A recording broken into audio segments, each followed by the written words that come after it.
quirky town braces for a grand festival, but ends up debating the sneeze count of its chief bell ringer, whose exaggerated theatrics spark a tidal wave of mischief. The mayor enlists a librarian with a proclivity for dramatic pauses to narrate the chaos, while a baker schedules the parade around the sound of sneezes like a drumline.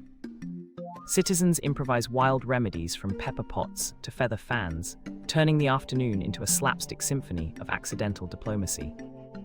As the sneeze crescendo peaks, a tiny memo emerges proving the town mayor once drafted a treaty to stop pollen, and everyone pretends to read it aloud for the camera.